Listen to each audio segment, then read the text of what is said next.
please let me know, and also others in the comments, how is your school year really going? We've all started in August or September. Some of us are starting in a few months, and maybe you can share how your summer schooling went or something else. But let us know how things are going, because this is how we learn from each other, and I truly would like to know. So please let me know in the comments, and others, how are things going for you? I just have a little chit chat here to share with you on how things are going for us, and I hope that with my video and with the comments below, it'll bring you some joy and some hope and uplift you and encourage you. The first thing that I like to share is that I forgot to order a book for my daughter's outsourced class. And I feel bad. It'll get here in a week. I ordered it just a few days ago, and she's been in class for 2 weeks now.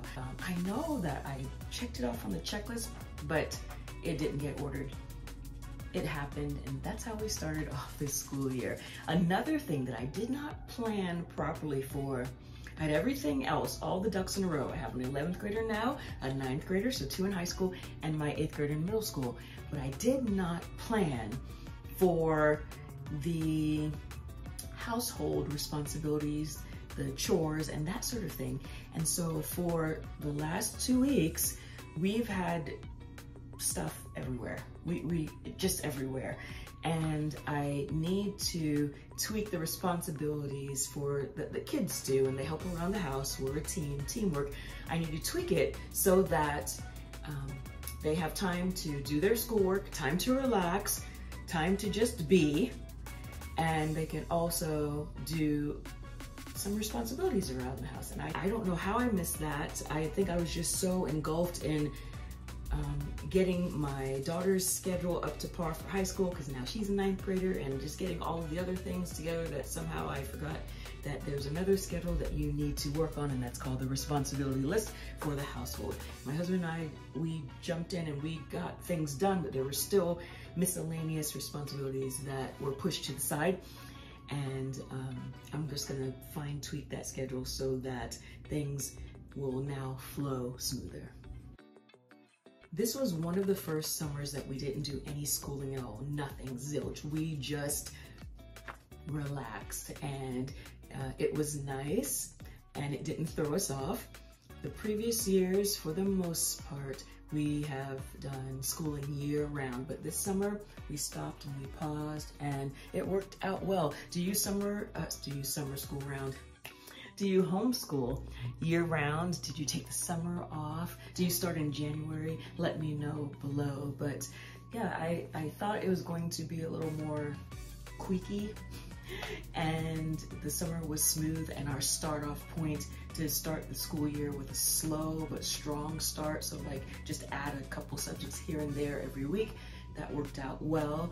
There are some subjects that I still need to add, and not necessarily subjects, just some items that I need to add to our loop schedule, and I'll get to that in just a minute. But yeah, so we enjoyed our summer fully off with no schooling, and so that was definitely a plus for us this year. Let me talk to you about all of the subjects and how everything is going. So for 8th grade, I am doing grammar and spelling and vocabulary with my 2 girls. And so for 8th and 9th grade, for grammar, let's call it, that's going well. I will have an updated video on Winston Grammar and Easy Grammar Plus and how we're using that, and that will come out shortly. For my 8th grader, her introduction to chemistry class is going smoothly, all is well there. Her Algebra 1 class, she's gonna get high school credit for that.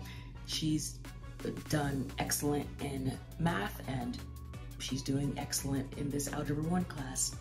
Theater is fun, it's cool, they're having a good time. So theater for my 8th grader, for all the kids actually, that's going well. Spanish 1 for my 8th grader, she is plugging along, and I told her that we will have a deeper chat about it in a couple of weeks. She came to me with a couple of concerns, and so I want to make sure that we follow up on that, and I did acknowledge it, and I said, you know, we're gonna give it 2 more weeks and let's talk about these concerns and see what we can do. So for Spanish 1, she's doing it alongside her siblings for high school credit, if it works out. And if not, we will talk accordingly as to what to do. Government, economics, and personal finance, she's doing a very watered down version of what my other 2 are doing, and so far so good. Each week I go in and I look at the Guest Hollows GEPF is what I call it. I look at that lesson plan and then I water it down tremendously for her. It's important that we're doing it together, and that's why I'm having her walk alongside with her siblings, but not expect her to do the high school level. We're also coming up to the elections, and then we're going to jump into personal finance in January, and I really want her to be a part of all of that, but at her level. So far so good with that. I'm going to do a follow-up video on Guest Hollows, government, economic, and personal finance and how that's going, and that will come up shortly. For personal fitness, all of the kids are playing basketball and exercising, and that's working well. And another family subject that we have is apologetics. And for my 8th grader, I love this apologetics program. I'll have a review on that also. Some things that we still need to add into the mix is fine arts and appreciation, and we'll get to that this week. 9th grade, my daughter is working with her sister on Winston Grammar and also Easy Grammar Plus, and I'll have a recap video on that and how I'm using the 2 together soon. She is in biology and she is enjoying that. She really is. She's with a group of about 9 other students and they're doing it together, and it's been going well. Algebra 2 is going well. Theater, she loves. Spanish 1 is going well. And Guest Hollows, government and economic and personal finance is also going well. We're doing that as a family subject. For PE, basketball and exercising, and then apologetics, she's loving that. So all is smooth there.